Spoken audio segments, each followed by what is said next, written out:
Bonjour à tous, nous voilà de retour sur la chaîne Histocrisie avec plein de nouveaux projets qui arrivent, avec notamment un prochain sujet basé sur les tirailleurs africains et leur histoire.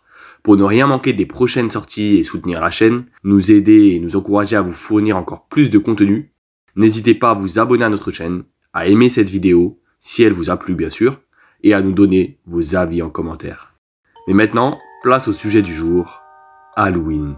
Ou devrais-je dire Samhain ? Effectivement, c'était son nom d'origine. Halloween vient d'une croyance et d'une coutume celte d'il y a plus de 2500 ans. Cette journée représentait pour eux un entre-deux années. Une sorte de nouvel an, mais très différent d'une autre car ce jour n'appartenait selon eux ni à l'année précédente, ni à l'année suivante, mais un entre-deux livré au monde invisible des esprits et des démons. Ils pensaient aussi que ce jour précis, l'homme pouvait communiquer avec les gens de l'autre monde. Afin d'avoir de bons présages pour l'année suivante, les Celtes de l'époque allumaient un grand feu et se réunissaient autour, et ils étouffaient ce fameux feu afin qu'il n'en reste que des braises. Cela avait la signification de faire disparaître et de protéger des démons et des mauvais sorts le village ou le foyer. Chaque foyer d'ailleurs prenait un peu de ces braises et les emportait chez eux afin de protéger leur famille et leur foyer également. Au 5e siècle, cette coutume disparut avec l'arrivée en Irlande du christianisme qui plaça au lendemain de ce fameux jour des morts, entre guillemets, le jour des saints. Et cette date du jour des saints, vous la connaissez tous, vu que c'est un jour férié en France, le 1er novembre, qui se nomme la Toussaint. La croyance, un petit peu déformée de Samhain, continua tout de même d'exister. Elle s'exporta ainsi aux USA par le biais de l'exode de grands nombres d'Irlandais, partis pour fuir la famine et pour vivre le fameux rêve américain. Deux choses seront modifiées. Le nom, tout d'abord, qui sera dorénavant Halloween pour le terme anglais All Hallows Even, excusez-moi pour mon anglais, qui veut dire la veille de tous les saints. En l'occurrence à la Toussaint qui se célèbre comme dit plus tôt le lendemain. Et la deuxième chose, c'est la célébration de cette fête qui consistera à devenir la fête que vous connaissez tous. La fête des déguisements et des enfants qui récoltent des bonbons en tapant aux portes.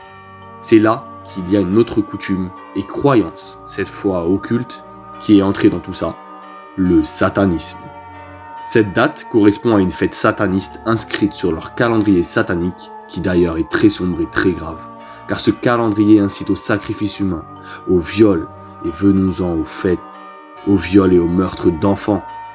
Le pire, c'est qu'il est facilement trouvable sur internet et voici en images des extraits. Qui a décidé que pendant cette fête, les enfants sortiraient la nuit, déguisés en démons, rencontrant à domicile des adultes masqués, eux aussi donc irreconnaissables, pour qu'ils leur demandent et qu'ils leur donnent des bonbons. Excusez-moi du terme, mais c'est la fête rêvée pour les pédophiles.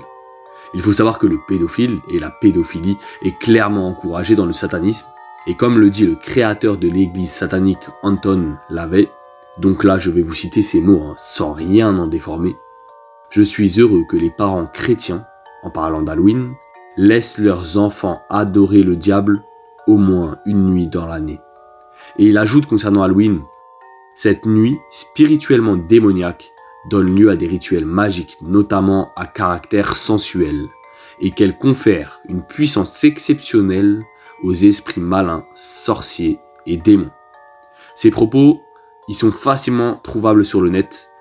J'ai malheureusement rien modifié ni ajouté à ces déclarations. Donc, qu'entend-il par sensuel dans cette déclaration ? Je vous laisse vous faire votre propre opinion sur ce sujet-là. Qu'entend-il par rituel magique ? L'Église polonaise a quelque peu répondu à cette question par ses propos. Halloween est de plus en plus pratiqué en Pologne et dans le monde. C'est un fruit de la propagation de l'occultisme et de la magie. Ils poursuivent en ajoutant « Cette tradition a ses racines dans l'adoration païenne des esprits et d'un faux dieu celtique de la mort. » Ils ajoutent « Anton LaVey, fondateur du satanisme moderne, affirmait que la nuit du 31 octobre au 1er novembre était la plus grande fête luciférienne donnant lieu à des nombreux actes occultes et violents. Cette fête païenne est avant tout une fête issue du satanisme ayant pour but de rendre les enfants vulnérables dans un but précis. Alors faites attention à vous et surtout aux plus jeunes. Sachez qu'en France, d'après nul autre que le ministère de l'Intérieur, environ 800 mineurs, donc je dis bien 800 enfants, disparaissent chaque année sans laisser de traces et sans être retrouvés. 800. C'est un chiffre très peu connu, mais qui est énorme. Et le pire, c'est que c'est un chiffre donné par le ministère de l'Intérieur, donc c'est un chiffre qui est fiable. Le pire aussi, c'est que c'est un chiffre qui est régulé dans les années, parfois c'est 900, parfois c'est 800. Et le crime, normalement, n'est pas régulier. On arrête le criminel, les crimes descendent, et etc., etc. Là, c'est régulier, je comprends pas comment ça peut être régulier un chiffre aussi énorme d'enlèvement d'enfants ou de disparition d'enfants.